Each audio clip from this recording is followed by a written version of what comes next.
Endi shu va boshqa xabarlarning to'liq tafsilotiga o'tamiz. Angliyaning Liverpool shahri 10 kun davomida boks ishqibozlarining diqqat markazida bo'ldi. World Boxing tashkiloti ilk bor jahon chempionatini tashkil etdi. Unda O'zbekiston terma jamoasi a'zolari muvaffaqiyatli ishtirok etib, jami 11 ta medalga sazovor bo'lishdi.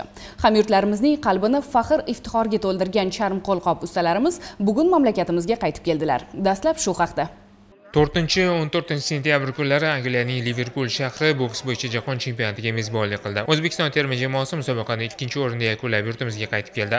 11 ta medalga egalik qilgan hamyurtlarimiz murabbiylar Islom Karimov nomidagi Toshkent xalqaro aeroportida tantanali kutib olindi. Unda O'zbekiston sport vaziri, mamlakat Milliy olimpiya qo'mitasi, federatsiya rasmiylari, sportchilarning yaqinlari ishtirok etdi. Ular bokschilarimizni g'alabalari bilan samimiy qutlashdi. Tayyorgarligimiz ham juda ham katta, yaxshi bo'ldi, chunki prezidentimiz tomonidan barcha shart-sharoitlar olimpiadadan kelganimizdan bizga hamma shart-sharoitlarni yaratib berdilar, chunki yil mobaynida o'quv yig'im mashg'ulotlarini o'tkazish.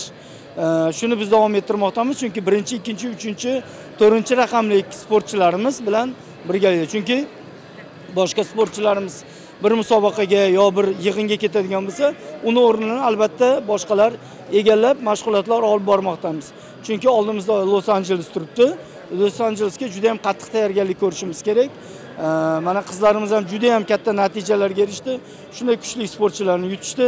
O'ylaymanki, ular ham Los Angelesga tayyor bo'lishadi va O'zbekiston jamoasi albatta Los Angelesda ham yangi tarixlarni, yangi O'zbekistonimizga yangi tarixlarni yana ham kirgizadi. Bokschilarimiz 6 ta oltin, 2 ta kumush va 3 ta bronza medallarga egalik qilishdi. Fazliddin Erkinboyev atletlarimizning g'alabali yurishini boshlab berdi. O'zbekiston birinchi oltinni 75 kg finalda birinchi bo'lib men boshlab berdim, yo'lni ochib berdim, ish qolganlar tugatib berdi.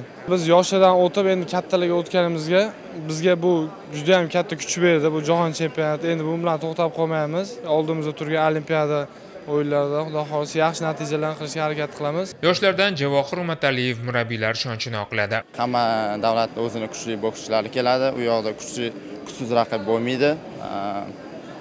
O'shanga har bir raqibga trenerlarimiz bilan taktika qo'yib, jangga taktika qo'yib chiqdik. Qozog'iston ham, biz ham juda ham kuchli tayyorlangan ekanmiz, chunki birinchi o'rinni Qozog'istondan O'zbekiston boshqa hech qaysi davlat ola olmadi. Boshqa davlatlar bizga aytishdiki, O'zbekiston bilan Qozog'istonga faqat sparring qilsanglar bo'lar ekan deydi. To'rabek Habibullayev 90 kg g'alabali yurishini jahon chempionatida ham davom ettirdi. Biz hammasiga tayyordik. Trenerlarimiz ringda turib to'g'ri taktika berishdi. Biz uni a'lo darajada bajardik va chempion bo'ldik. Xudo xolasa endi rejalarimiz 2026-yil Osiyo o'yinlari bor. Unga ham a'lo darajada tayyorlanib, chempion bo'lib ketish. Ayollar jamoasi a'zolari bitta kumush, 3 ta bronza medalga sazovor bo'ldi. Jahon chempionati men uchun 4-jahon chempionati va 4-marta jahon chempionatida sovrindor bo'ldim.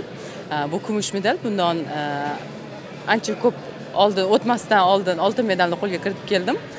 Bu safar ozgina omad yetishmadi deydimi, kumush medal bo'ldi. Xudo xolasa keyingi jahon chempionatlarida, olimpiadalarda albatta bir olishga harakat qilamiz va shunga yarasha mehnat qilamiz. Qayd etilgan natijalar, qo'lga kiritilgan yutuqlar O'zbekiston terma jamoasiga umumiy hisobda chempionatning 2-o'rinda yakunlash imkonini berdi. Erkaklar termasi o'z dasturida tengsizga aylandi. Parij Olimpiadasi, Osiyo chempionati, endi navbat jahon chempionatiga rekordlar yangilamoqda. Navbat esa Osiyo o'yinlariga. Abdulaziz Qurbonov, Ismoil Nig'matov, sport.